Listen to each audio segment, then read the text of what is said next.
System சரியில்லை அப்படின்னு ஒரு உச்ச நடிகர் ஒரு காலத்தில் சொல்லி வச்சுருந்தார்.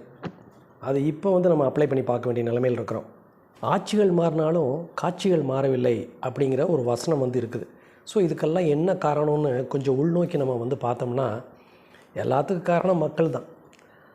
லஞ்சத்தை ஒழிப்போம் அப்படின்னு இப்போ அவர் முதலமைச்சர் விஜய் சொல்லியிருக்கார். லஞ்சம் இல்லாத ஒரு ஆட்சியை கொடுப்போம்னு சொல்லியிருக்காரு. லஞ்சத்தை கொடுக்குறதே மக்கள் தான். லஞ்சம் வாங்கிறத தடுக்கிறத விட லஞ்சம் கொடுக்கறத தடுக்கிறதா இன்றைக்கி மிகப்பெரிய ஒரு சேலஞ்சாக இருக்குது.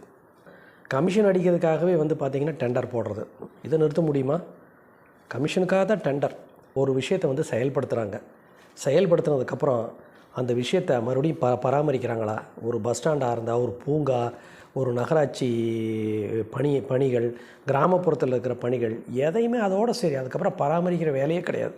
குட்டிச்சவராக போனது ஒன்று தான் மிச்சம்.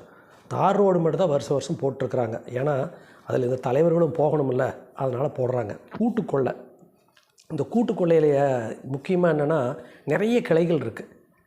ஒரு அமைச்சர் கீழே உள்ள ஒரு செயல் அதிகாரி, ஒரு செக்ரட்டரியேட்டு, ஒரு ஐஏஎஸ் அதிகாரி, அவங்களுக்கு கீழே உள்ள விஷயங்கள், கடைசியில் இருக்கக்கூடிய ஒரு அரசு பியூன் வரைக்கும் எல்லாம் இந்த லஞ்சம்ங்கிற பேரில் ஒரு கூட்டுக்கொள்ளை செய்கிறாங்க. அதிகாரிகளோட கையில் தான் இருக்குது அப்படிங்கிறது இப்போ வெட்ட வெளிச்சமாகி போச்சு.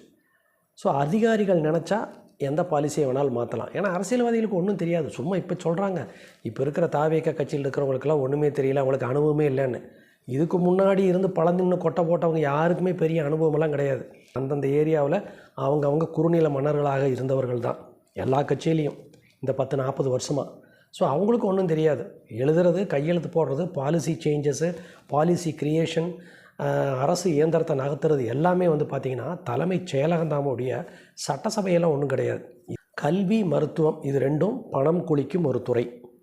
ஸோ இது ரெண்டுலேயுமே புதுமையை புகுத்துகிறோம். சிபிஎஸ்சியை கொண்டு வரோம், ஐசிஎஸ்ஸை கொண்டு வரோம், இப்போ பெரிய பெரிய ஸ்கேன் மிஷினை கொண்டு வரோம், ரோபோட்டிக் சர்ஜரி கொண்டு வரோம்னு சொல்லி போட்டு டெக்னாலஜியை உள்ளே கொண்டு வந்துட்டு அதில் அதிகபட்ச லாபம், அதிகபட்ச கொள்ளை மக்களிடத்துலேருந்து பணத்தை பிடுங்கிடுறாங்க இந்த மருத்துவத்துறையும் கல்வித்துறையும். இதுக்கு இந்த மருத்துவத்துறையும் கல்வித்துறையில் இருக்க அதிகாரிகள் மற்றும் அமைச்சர்கள் அவர்களும் உடந்தை தான். திருட்டை ஒழிச்சிட்டா, திருடர்களை ஒழிச்சிட்டா நாங்கள் எப்படி வாழ்கிறது அப்படின்னு ஒரு துறை இருக்குது. ஸோ அந்த துறையை முதல்ல கழுவி வெள்ளை அடித்து பெயிண்ட் அடித்து புதுசாக கொடுக்குறதும் ஒரு பெரிய விஷயமாக போச்சு. ஒருத்தர் நல்லா இருக்கணும் அப்படின்னு நினச்ச ஒரு அரசியல் கட்சி தலைவர்கள் இந்த சிஸ்டத்தை பூரா கெடுத்து குடிச்சவர் பண்ணிட்டாங்க. ஸோ சிஸ்டம் சரியில்லை அப்படிங்கிற ஒரு வார்த்தை பார்த்திங்கன்னா திருக்குறள் மாதிரி ஒரு இடத்துல எழுதி வைக்கக்கூடிய ஒரு வார்த்தையாக ஆகிப்போச்சு. ஒரு அப்டேட்டில் உங்களை சந்திக்கும் வரை பாய்.